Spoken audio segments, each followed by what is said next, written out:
ஆதவன் நேயர்களுக்கு வணக்கம். இன்றைய நாளேடுகளில் ஒரு பார்வை நிகழ்ச்சியோடு இணைந்திருக்கின்றோம். இன்றைய தினம் 27ஆம் தேதி டிசம்பர் மாதம் 2020ஆம் ஆண்டு ஞாயிற்றுக்கிழமை.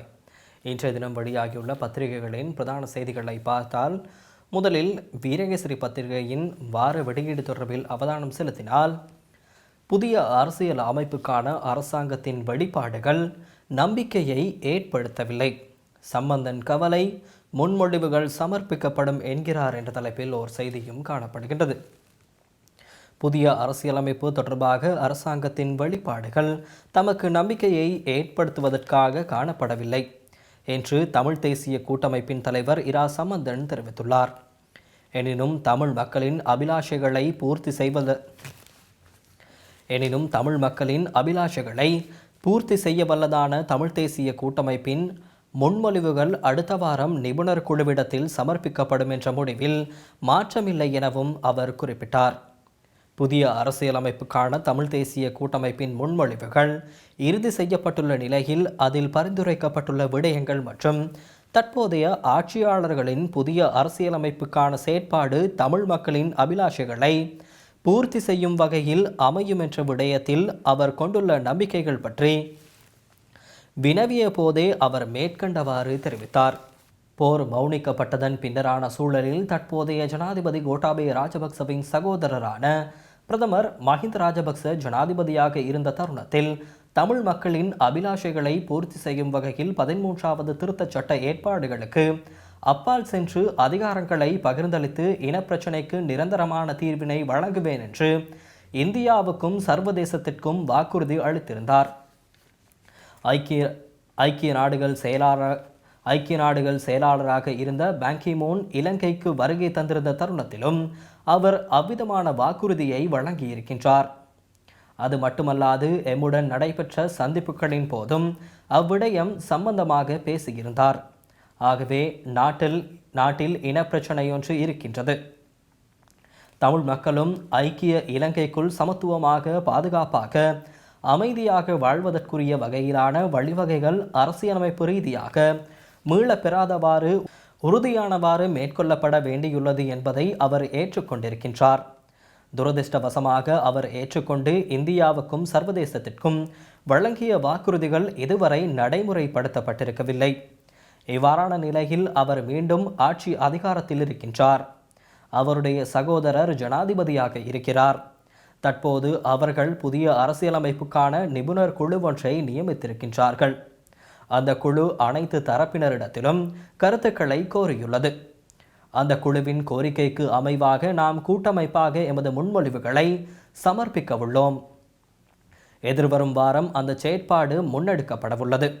இதில் என்னுடன் இணைந்து தமிழ் தேசிய கூட்டமைப்பின் அங்கத்துவ கட்சிகளின் தலைவர்கள் கையொப்பமிட்டு அனுப்பி வைக்க உள்ளனர். அந்த முன்மொழிவுகள் தமிழ் தேசியத்தின் அடிப்படை கோட்பாடுகளிலிருந்து விலகாதவாறும் எமது மக்களின் அபிலாஷைகளை பெற்றுக் கொடுக்கும் வகையிலும் அமைந்துள்ளன என்பதாக அந்த செய்தியானது மேலும் தொடர்ந்து செல்கின்றது. இணைய செய்திகளாக உணர்வு பூர்வமாக இடம்பெற்ற சுனாமி நினைவேந்தல் நிகழ்வுகள் என்பதாக ஓர் செய்தியும் காணப்படுகிறது. சுனாமி பேரலையில் பலியானவர்களுக்கான 16வது வருட நினைவேந்தல் நேற்று நாடு தழுவிய ரீதியில் இடம்பெற்றது. உயிரிழந்த உறவுகளை நாட்டு மக்கள் நேற்று கண்ணீர் மல்க நினைவு கூர்ந்தனர். வடக்கு கிழக்கு உட்பட நாட்டின் கரையோர பகுதிகளில் சுனாமி அனர்த்தத்தினால் உயிரிழந்த தமது உறவுகளை நினைவு கூர்ந்து மக்கள் அஞ்சலி செலுத்தினர். சுனாமியினால் காவு கொள்ளப்பட்டவர்களுக்கு என அமைக்கப்பட்ட நினைவிடங்கள் மற்றும் நினைவு தூபிகளுக்கு சென்ற மக்கள் அங்கு தமது உறவுகளை உணர்வு பூர்வமாக நினைவு கூர்ந்தனர். வடக்கில் யாழ்ப்பாணம், வவுனியா, முல்லைத்தீவு, மன்னார் மாவட்டங்களிலும், கிழக்கில் அம்பாறை, திருகோணமலை, மட்டக்களப்பு மாவட்டங்களிலும் நினைவேந்தல் நிகழ்வுகள் உணர்வு பூர்வமாக இடம்பெற்றன. கொரோனா தொற்று காரணமாக சுகாதார வழிமுறைகளை பின்பற்றி இந்த நினைவேந்தல் நிகழ்வுகள் இடம்பெற்றன. நாடு தழுவிய ரீதியில் நேற்று காலை மக்கள் 2 நிமிட மௌன அஞ்சலியையும் செலுத்தியிருந்தனர். வடக்கு கிழக்கில் இடம்பெற்ற நினைவேந்தல் நிகழ்வுகளில் அரசியல் தலைவர்கள், மத தலைவர்கள் உட்பட பெருமளவானோர் பங்கேற்றிருந்தமை குறிப்பிடத்தக்கதாகும் என்பதாக அந்த செய்தியானது காணப்படுகின்றது. புதிய முறையிலேயே மாகாண சபை தேர்தல் என்ற தலைப்பில் ஓர் செய்தியும் காணப்படுகின்றது. அரசாங்கம் திட்டவட்டம் தேர்தல் முறை எல்லை நிர்ணய அறிக்கையை திருத்த தீர்மானம் என்ற தலைப்பிலான செய்தியாக அந்த செய்தியானது அமைந்திருக்கின்றது. மாகாண சபை தேர்தலை புதிய தேர்தல் முறைமையில் நடத்துவதற்கு அரசாங்கம் திட்டமிடுகிறது. அதாவது 60% தொகுதி முறைமை மற்றும் 40% விகிதாசார முறைமை என்ற அடிப்படையில் மாகாண சபை தேர்தல் முறைமையை திருத்தி விரைவாக தேர்தலை நடத்துவதற்கு அரசாங்கம் எண்ணுகின்றது என்று ஆளும் கட்சியின் முக்கியஸ்தரும் அமைச்சருமான டலஸ் அழகப்பெரும தெரிவித்துள்ளார் என்பதாக அந்த செய்தியானது காணப்படுகின்றது. இணைய செய்திகளாக ஜெனீவா புதிய பிரேரணைக்கு தமிழ் தரப்பிடமிருந்து 3 வரைவுகள் என்ற தலைப்பில் ஓர் செய்தியும் காணப்படுகின்றது. 40,000 கடந்த தொற்றாளர் எண்ணிக்கை என்ற தலைப்பில் ஓர் செய்தியும், 2ஆம் அலையில் 36,000 தொற்றாளர்கள் என்ற தலைப்பிலான செய்தியும் அந்த செய்தியானது அமைந்திருக்கின்றது. நாட்டில் கோவிட்-19 தொற்றுக்குள்ளானோர் எண்ணிக்கை 40,000 கடந்துள்ளது. மேலும் கடந்த அக்டோபர் 4ஆம் தேதி மினுவாங்குட ஆடை தொழிற்சாலையில் கொரோனா பரவலில் 2ஆம் அலை இனங்காணப்பட்டதை அடுத்தே இவ்வாறு தொற்றாளர்கள் எண்ணிக்கை 40,000 கடந்துள்ளது. நேற்று சனிக்கிழமை மாலை 7 மணி வரை 500 புதிய தொற்றாளர்கள் இனங்காணப்பட்டனர். அதற்கமைய நாட்டில் மொத்த தொற்றாளர்கள் எண்ணிக்கை 40,282 உயர்வடைந்துள்ளது. கடந்த 24 மணித்தியாலங்களில் 771 பேர் குணமடைந்து வைத்தியசாலையிலிருந்து வீடு திரும்பியுள்ளனர். அதற்கமைய நாட்டில் கொரோனா வைரஸ் தொற்றிலிருந்து குணமடைந்தவர்களின் மொத்த எண்ணிக்கை 32,051 உயர்வடைந்துள்ளது. மேலும் கொரோனா வைரஸால் பாதிக்கப்பட்ட 8,045 பேர் வைத்தியசாலைகளில் தொடர்ந்தும் சிகிச்சை பெற்று வருகின்றனர். அத்துடன் முப்படையினரால் மேற்பார்வை செய்யப்படும் 79 தனிமைப்படுத்தல் மையங்களில் சுமார் 6,276 பேர் தனிமைப்படுத்தலுக்கு உட்படுத்தப்பட்டுள்ளனர் என்பதாக அந்த செய்தியானது மேலும் தொடர்ந்து செல்கின்றது. இணைய செய்திகளாக ஜனாசாக்கள் விவகாரம் முஸ்லிம்களின் உணர்வை புரிந்து தீர்மானம் எடுக்கப்பட வேண்டும் என்ற தலைப்பிலும் ஓர் செய்தியானது அமைந்திருக்கின்றது. புதிய பிரேரணை குறித்து அரசாங்கம் அவதானம் என்ற தலைப்பில் ஓர் செய்தியும் காணப்படுகின்றது. அமெரிக்கா பிரித்தானியா நகர்வுகளையும் பார்க்கிறோம், அமைச்சர் அட்மிரல் சரத் வீரசேகர தெரிவிப்பு என்பதாக அந்த செய்தியானது அமைந்திருக்கின்றது. ஐக்கிய நாடுகள் மனித உரிமை பேரவையின் 46வது கூட்டத்தொடரில் இலங்கையின் பொறுப்புக்கூறலை வலியுறுத்தி அமெரிக்கா மற்றும் பிரித்தானியா உள்ளிட்ட நாடுகள் கொண்டுவரவுள்ள குறிப்பிடப்படும் புதிய பிரேரணை குறித்து அரசாங்கம் உரிய கவனம் செலுத்தும். நாட்டின் இறையாண்மையை சர்வதேச மட்டத்தில் எப்போதும் விட்டுக் கொடுக்க முடியாது என பொதுமக்கள் பாதுகாப்பு அமைச்சர் அட்மிரல் சரத் வீரசேகர தெரிவித்தார். ஐக்கிய நாடுகள் மனித உரிமை பேரவையில் எதிர்வரும் மார்ச் மாதம் இடம்பெறவுள்ள 46வது கூட்டத்தொடர் குறித்து வினவிய போது அவர் மேற்கண்டவாறு குறிப்பிட்டார். அவர் மேலும் குறிப்பிடுகையில், அமெரிக்கா பிரித்தானியா உள்ளிட்ட நாடுகள் இலங்கையின் பொறுப்புக்கூறலை வலியுறுத்தி மனித உரிமை பேரவையின் 46வது கூட்டத்தொடரில் கொண்டுவரவுள்ளதாக குறிப்பிடப்படும் புதிய பிரேரணை குறித்து அரசாங்கம் உரிய அவதானம் செலுத்தும். புதிய பிரேரணையில் எவ்வகையான விடயங்கள் உள்ளடக்கப்படும் என்பதில் அதிக அவதானம் செலுத்தப்படும். நாட்டின் இறையாண்மைக்கு பாதிப்பை ஏற்படுத்தும் எந்த பிரேரணைக்கும் இணக்கமாக செயற்பட மாட்டோம். ஐக்கிய நாடுகள் மனித உரிமை பேரவையில் கொண்டுவரப்படவுள்ள 30 பிரேரணையில் உள்ளடக்கப்பட்ட பல விடயங்கள் இலங்கையின் சுயாதீனத்தின் தன்மைக்கு பாதிப்பை ஏற்படுத்தும் என்பதை தெளிவாக குறிப்பிட்டோம். நாட்டுக்கு எதிரான பிரேரணைகளுக்கு அடிபணிய மாட்டோம் என நாட்டு மக்களுக்கு வழங்கிய வாக்குறுதியை நிறைவேற்றும் வகையில் 30 பிரேரணைக்கு இணை அனுசரணை வழங்குவதில் இருந்து விலகினோம். நாட்டின் சுயாதீனத்தன்மையினை கருத்திற்கொண்டே அரசாங்கம் எந்நிலையிலும் செயற்படும். இலங்கை தொடர்பில் சர்வதேச மட்டத்தில் கொண்டுவரப்படும் பிரேரணைகள் அனைத்தையும் ஏற்க வேண்டிய தேவை கிடையாது. நாட்டுக்கு பாதிப்பை ஏற்படுத்தாத விடயங்களுக்கு அனுசரணை வழங்குவது அரசாங்கத்தின் பொறுப்பாகும். 2019ஆம் ஆண்டுக்கு பிறகு வெளிவிவகார கொள்கை திருத்தப்பட்டுள்ளது. அரசாங்கம் அனைத்து நாடுகளுடனும் பொதுத்தன்மையுடன் செயற்படும். எத்தரப்பினருக்கும் சிறப்பு சலுகை வழங்கப்பட மாட்டாது. நாட்டுக்கு எதிராக செயற்படும் சர்வதேச அமைப்புகளில் இருந்து விலகவும் தயார் என ஜனாதிபதி கோட்டாபய ராஜபக்ச தெளிவாக குறிப்பிட்டுள்ளார். இதுவே அரசாங்கத்தின் கொள்கையாகும் என்றார் என்பதாக அந்த செய்தியானது பொதுமக்கள் பாதுகாப்பு அமைச்சர் அட்மிரல் சரத் வீரசேகர தெரிவித்ததாக அந்த செய்தியானது அமைந்திருக்கின்றது. அரசாங்கத்தை விட்டு விலகும் எண்ணமில்லை, எமது அதிருப்தி நிலைக்கு தீர்வு கிடைக்கும் என்று நம்புகிறோம், தயாசிறி ஜெயசேகர என்பதாக ஓர் செய்தியும் காணப்படுகின்றது. அறிகுறிகளற்ற கோவிட் புதிய வைரஸ் தொற்றை பிசிஆர் பரிசோதனையில் கூட உறுதிப்படுத்த முடியாது, விசேட வைத்திய நிபுணர் சுதத் சமரவீர என்பதாக ஓர் செய்தியும் காணப்படுகின்றது. கோவிட்-19 வைரஸானது எவ்வித அறிகுறிகளுமின்றி உடலில் எவ்வித மாற்றங்களையும் காண்பிக்காமல் ஆயிரக்கணக்கானோரிடம் பரவியுள்ளது. எனவே தற்போது நபர் ஒருவருக்கு வைரஸ் தொற்று ஏற்படுமாயின் அவருக்கு கோவிட் தொற்று ஏற்பட்டுள்ளதா அல்லது புதிய வைரஸ் தொற்று ஏற்பட்டுள்ளதா என்பதை பிசிஆர் பரிசோதனையின் ஊடாக கூட உறுதிப்படுத்த முடியாது என்று சுகாதார அமைச்சின் தொற்று நோயியல் பிரிவின் பிரதானி விசேட வைத்திய நிபுணர் சுதத் சமரவீர தெரிவித்தார் என்பதாக அந்த செய்தியானது மேலும் தொடர்ந்து செல்கிறது. தொற்று சடலங்களை தகனம் செய்வதை தொடர வேண்டும், முருதெட்டுவே ஆனந்த தேரர் தெரிவிப்பு என்பதாக ஒரு செய்தியும் அமைந்திருக்கின்றது. மாகாண சபை தேர்தல் குறித்து ஜனவரி 5 பாராளுமன்றத்தில் சட்டமூலம் என்பதாக ஒரு செய்தியும் காணப்படுகின்றது. கட்சி உறுப்பினர்களை புதன் சந்திக்கிறார் ரணில் என்பதாகவும் அந்த செய்தியானது அமைந்திருக்கின்றது.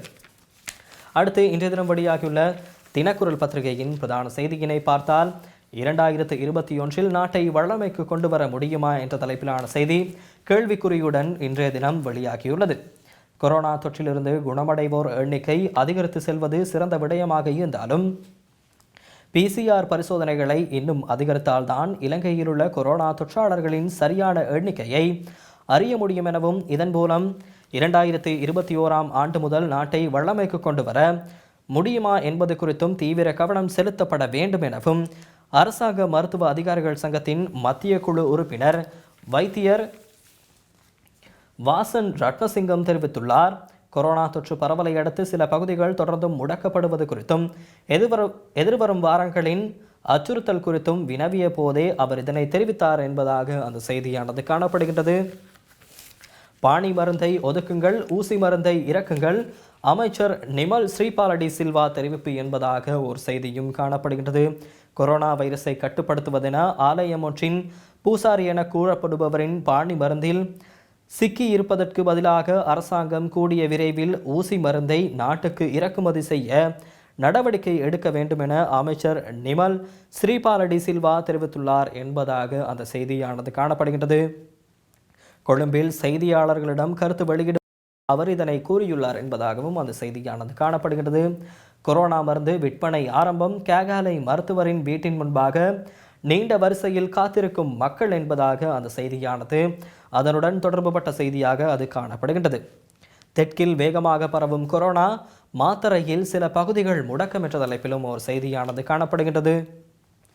உடனடியாக புதையுங்கள் அல்லது எரித்து விடுங்கள், குளிரூட்டப்பட்ட கொள்கலன்களில் வைக்க வேண்டாம் என்கிறார் ரணில் விக்ரமசிங்கே என்பதாக ஒரு செய்தியும் காணப்படுகின்றது. கொரோனா வைரஸ் தொற்றினால் உயிரிழந்தவர்களின் உடல்களை குளிரூட்டப்பட்ட கொள்கலன்களில் வைப்பதின் ஊடாக அக்கொள்கலன்கள் பழுதடைந்து மீண்டும் பயன்படுத்த முடியாத நிலைமை ஏற்படும் என முன்னாள் பிரதமர் ரணில் விக்ரமசிங்கே தெரிவித்துள்ளார் என்பதாக அந்த செய்தியானது காணப்படுகின்றது. சிறைகளில் தொற்று அதிகரிக்கின்றது, மெகசின் சிறையில் 824 பேருக்கு கொரோனா என்ற தலைப்பிலும் அந்த செய்தியானது அமைந்திருக்கின்றது. அடுத்து இன்றைய தினம் வெளியாகியுள்ள பிராந்திய பத்திரிகைகளான உதயன், வலம்புரி, காலை கதிர் ஆகிய பத்திரிகைகளின் பிரதான செய்தியினை பார்த்தால் வடக்கில் முதலாவது கொரோனா உயிரிழப்பு, வவுனியாவைச் சேர்ந்த 60 வயது பெண்ணே சாவு, எவ்வாறு தொற்று ஏற்பட்டது என்பது கண்டறியப்படவில்லை என்பதான செய்தி இன்றைய தினம் வெளியாகியுள்ள உதயன் பத்திரிகையின் பிரதான செய்தியாக வெளியாகியுள்ளது. சண்டிலிப்பாயில் 4 பேருக்கு தொற்று, மீன் வியாபாரியும் உள்ளடக்கம் என்பதாக ஒரு செய்தியும் காணப்படுகின்றது.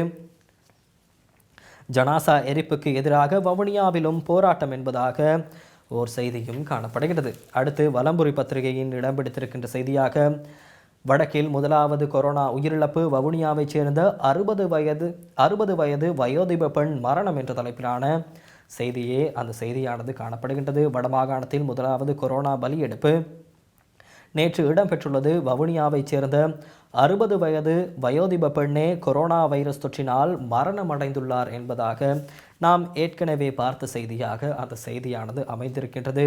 கிளிநொச்சியில் இளைஞன் வெட்டி படுகொலை என்பதாக ஓர் செய்தியும் காணப்படுகின்றது. கிளிநொச்சியில் இளைஞர் ஒருவர் கொடூரமாக வெட்டி படுகொலை செய்யப்பட்டுள்ளார். இதில் பல்லவராயன் கட்டு சோலை மாதிரி கிராமத்தைச் சேர்ந்த பிரதீபன் வயது 32 என்ற இளைஞனே படுகொலை செய்யப்பட்டவர் ஆவார் என்பதாக அந்த செய்தியானது காணப்படுகின்றது. அடுத்து காலை கதிர் பத்திரிகையின் பிரதான செய்தியாகவும் வடக்கில் முதலாவது கொரோனா மரணம், வவுனியாவைச் சேர்ந்த பெண் சாவு என்ற தலைப்பிலான செய்தி காலை கதிர் பத்திரிகையிலும் இடம் பிடித்திருக்கின்றது. புதுக்குடியிருப்பில் எழுமாற்று சோதனை, வியாபாரி ஒருவருக்கு கொரோனா உறுதி என்பதாக ஓர் செய்தியும் காணப்படுகின்றது.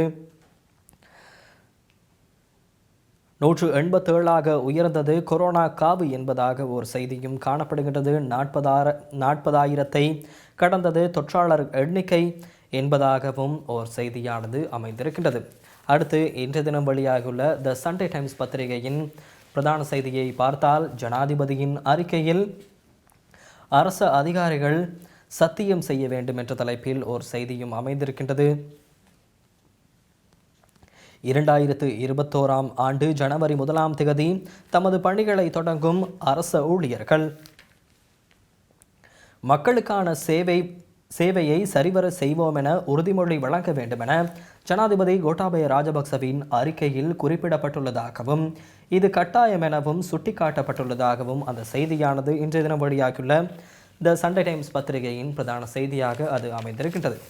அடுத்து இன்றைய தினம் வெளியாகியுள்ள லங்காதீப பத்திரிகையின் பிரதான செய்தியாக, இந்த ஆண்டின் முதல் 8 மாதங்களில் மாத்திரம் 31 அரச நிறுவனங்கள் நட்டத்தில் இயங்குவதாகவும் 10,448 மில்லியன் ரூபாய்கள் நட்டம் ஏற்பட்டுள்ளதாகவும் இன்றைய தினம் வெளியாகியுள்ள லங்காதீப பத்திரிகையின் பிரதான செய்தியானது அமைந்திருக்கின்றது.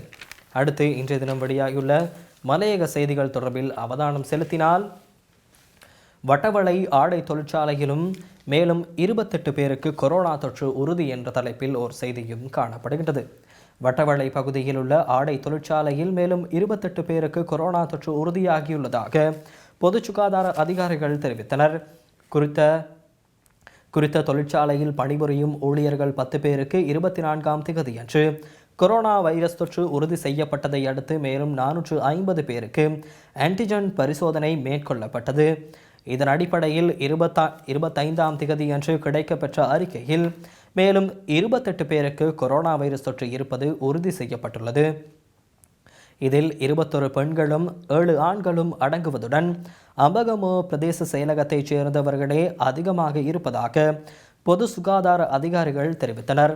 மேற்படி ஆடை தொழிற்சாலையில் பணிபுரிந்த வட்டவளை மவுண்ட்ஜன் தோட்டத்தைச் சேர்ந்த இளைஞர் ஒருவருக்கு கொரோனா தொற்று உறுதியானது. இதனையடுத்து அவரோடு தொடர்பை பேணிய 60 பேருக்கு கடந்த 17ஆம் தேதி PCR பரிசோதனை மேற்கொள்ளப்பட்டது. இதுவரையில் குறித்த ஆடை தொழிற்சாலையில் 39 பேர் கொரோனா தொற்றாளர்களாக அடையாளம் காணப்பட்டுள்ளனர். இவர்களுடன் தொடர்பில் இருந்தவர்களும் குடும்ப உறுப்பினர்களும் வீடுகளிலேயே தனிமைப்படுத்தப்பட்டுள்ளனர். தொற்றாளர்களாக அடையாளம் காணப்பட்டவர்கள் கொரோனா வைரஸ் தொற்று சிகிச்சை நிலையங்களுக்கு கொண்டு செல்லப்பட்டுள்ளனர். ஆடை தொழிற்சாலை மறு அறிவித்தல் வரை மூடப்பட்டுள்ளது என்பதாக இன்றைய தினம் வெளியாகியுள்ள மலையக செய்திகள் இடம் பிடித்திருக்கின்றன. அடுத்து உலக செய்திகள் தொடர்பில் அவதானம் செலுத்தினால், டொனால்ட் ட்ரம்ப் சட்டமூலத்தில் கைச்சாத்திட மறுத்ததை அடுத்து மில்லியன் கணக்கான அமெரிக்கர்கள் வேலைவாய்ப்பின்மை தொடர்பான நிவாரண கொடுப்பனவை இழக்கும் அபாயம் என்ற தலைப்பில் ஓர் செய்தியும் இன்றைய தினம் வெளியாகியுள்ள உலக செய்திகளின் பக்கத்தில் வெளியான பிரதான செய்தியாக அது அமைந்திருக்கின்றது. அமெரிக்க ஜனாதிபதி டொனால்ட் ட்ரம்ப் கொரோனா தொற்று நிவாரண பொதி மற்றும் செலவினத்துக்கான நிதி ஒதுக்கீடு என்பவற்றை உள்ளடக்கிய 2.3 டிரில்லியன் அமெரிக்க டாலர் நிதியை ஒதுக்கீடு செய்வது தொடர்பான சட்டமூலத்தில் கைச்சாத்திட்டு அதனை சட்டமாக்க மறுத்ததை அடுத்து மில்லியன் கணக்கான அமெரிக்கர்கள் வேலை வாய்ப்பின்மைக்கான அனுகூல கொடுப்பனவுகளை இழக்கும் நிலைக்கு தள்ளப்பட்டுள்ளனர். இதுவரை வழங்கப்பட்டு வந்த அனுகூல கொடுப்பனவுகள் நேற்று சனிக்கிழமையுடன் காலாவதியாகியுள்ளமை குறிப்பிடத்தக்கது என்பதாக அந்த செய்தியானது காணப்படுகின்றது. ஏமனில் 4 பிள்ளைகளின் முன்பாக கர்ப்பிணி தாயை அடித்து கொன்ற கிளர்ச்சியாளர்கள் என்ற தலைப்பில் ஓர் செய்தியும் காணப்படுகின்றது. ஏமனிய ஹவுதி கிளர்ச்சியாளர்கள் கர்ப்பிணி தாயொருவரை அவரது 4 பிள்ளைகளின் முன்பாக அடித்து கொன்றதாக அந்நாட்டு செயற்பாட்டாளர்கள் தெரிவிக்கின்றனர். கடந்த வியாழக்கிழமை இடம்பெற்ற இந்த சம்பவம் குறித்து நேற்று சனிக்கிழமை தகவல்கள் வெளியாகியுள்ளன. ஹாலாம் அல் அசாரி என்ற குறிப்பிடப்பட்ட கர்ப்பிணி பெண்ணின் கணவரை கைது செய்யும் முகமாக ஏமனின் ஏப் மாகாணத்தில் அல் ஒய்டன் மாவட்டத்தில் உள்ள அவரது வீட்டை கவச வாகனம் ஒன்றில் ஆயுதம் தாங்கிய கிளர்ச்சியாளர்கள் முற்றுகையிட்டு இந்த தாக்குதலை நடத்தியுள்ளனர் என்பதாக அந்த செய்தியானது மேலும் தொடர்ந்து செல்கின்றது. அடுத்து இன்று தினம் வெளியாகியுள்ள ஆசிரியர் தலைப்பு தொடர்பில் அவதானம் செலுத்தினால் முதலில் வீரகேசரி பத்திரிகையின் ஆசிரியர் தலைப்பாக நீதியை பெறுவதற்கான பாதையை திறக்க ஒன்றிணையுங்கள் என்ற தலைப்பில் இன்று தினம் வெளியாகியுள்ள வீரகேசரி பத்திரிகையின் ஆசிரியர் தலைப்பாக அது அமைந்திருக்கின்றது. இறுதி யுத்தத்தின் போது இடம்பெற்ற மனித உரிமை மீறல்கள் மற்றும் யுத்த குற்றங்கள் தொடர்பில் உரிய விசாரணை நடத்தப்பட்டு யுத்தத்தில் பாதிக்கப்பட்ட மக்களுக்கு நீதி வழங்கப்பட வேண்டியதன் அவசியம் தொடர்ச்சியாக வலியுறுத்தப்பட்டு வருகின்றது. ஐநா மனித உரிமை பேரவையில் இதற்கான தீர்மானங்கள் நிறைவேற்றப்பட்ட போதிலும் யுத்தம் முடிவடைந்து 11 வருடங்கள் ஆகிவிட்ட போதிலும் பாதிக்கப்பட்ட மக்களுக்கு நீதி இன்னமும் கிடைக்கவில்லை. ஐநா மனித உரிமை பேரவையின் 46வது கூட்டத்தொடர் எதிர்வரும் பிப்ரவரி மாதம் ஆரம்பமாக உள்ளது. இந்த கூட்டத்தொடரில் இலங்கையின் பொறுப்பு கூறலை வலியுறுத்தும் வகையில் புதிய பிரேரணை ஒன்றினை முன்வைப்பதற்கு பிரித்தானியா தலைமையிலான இணைத்தலைமை நாடுகள் முயற்சிகளை மேற்கொண்டுள்ளன. இதற்கு அமெரிக்காவும் வெளியிலிருந்து பூரண ஆதரவினை வழங்கி வருகின்றது என்பதாக இன்றைய தினம் வெளியாகியுள்ள வீரகேசரி பத்திரிகையின் ஆசிரியர் தலைப்பானது அமைந்திருக்கின்றது. அடுத்து தினக்குரல் பத்திரிகையின் ஆசிரியர் தலைப்பாக மனரணங்களை ஆற்றுப்படுத்தலும் சமூகங்களை ஒன்றிணைத்தலும் என்ற தலைப்பில் இன்றைய தினம் வெளியாகியுள்ள தினக்குரல் பத்திரிகையின் ஆசிரியர் தலைப்பானது அமைந்திருக்கின்றது. ஜனநாயக நடைமுறைகளை கடைபிடிக்கும் நாடுகள் என அழைக்கப்பட்டாலும் இலங்கை உட்பட பல தேசங்களில் சிறிய எண்ணிக்கையிலானோர் நலன் சார்ந்த சில விருப்பங்களை சமூகங்கள் மத்தியில் பிளவுகளை ஏற்படுத்தி இருப்பதுடன் என்ன நடைபெற வேண்டும் என்பது குறித்து அந்த சிறிய தொகையினர் விரும்புவதன் பிரகாரமே சகலவற்றையும் மாற்றியமைக்க விரும்புவதாக தென்படுகிறது. பல்லின சமூகங்கள் வாழும் நாட்டில் ஐக்கியத்தை ஏற்படுத்துவதற்கு பதிலாக தங்களுக்கு அனுகூலம் கிடைக்குமெனின் பிளவுகளை ஏற்படுத்தி அதனை நீடித்து நிலைத்திருக்க செய்து சுய லாபங்களை ஈட்டுவதற்கு அவர்கள் தயங்குவதில்லை. தமது இரகசிய திட்டங்களை நிறைவேற்றிக் கொள்வதற்கு அவர்கள் எப்போதுமே வெளிப்பார்வைக்கு அழகானதும் சிறப்பானதுமான செயற்பாடுகளை போர்வையாக போர்த்தி கொள்வதுண்டு. பெரும்பாலும் சகல மக்களுமே சமாதானமான வாழ்க்கையையே முன்னெடுக்க விரும்புகிறார்கள் என்ற யதார்த்தத்தை அவர்கள் உணர்ந்து கொள்வதில்லை என்ற தலைப்பில் இன்றைய தினம் வெளியாகியுள்ள தினக்குரல் பத்திரிகையின் ஆசிரியர் தலைப்பானது அமைந்திருக்கின்றது. இவைதான் இன்றைய தினம் வெளியான பத்திரிகைகளின் பிரதான செய்திகளாக காணப்படுகின்றன. மீண்டும் ஓர் பத்திரிகை பார்வை நிகழ்ச்சியில் உங்களை சந்திக்கும் வரை உங்களிடமிருந்து விடைபெறுகின்றேன். நன்றி, வணக்கம்.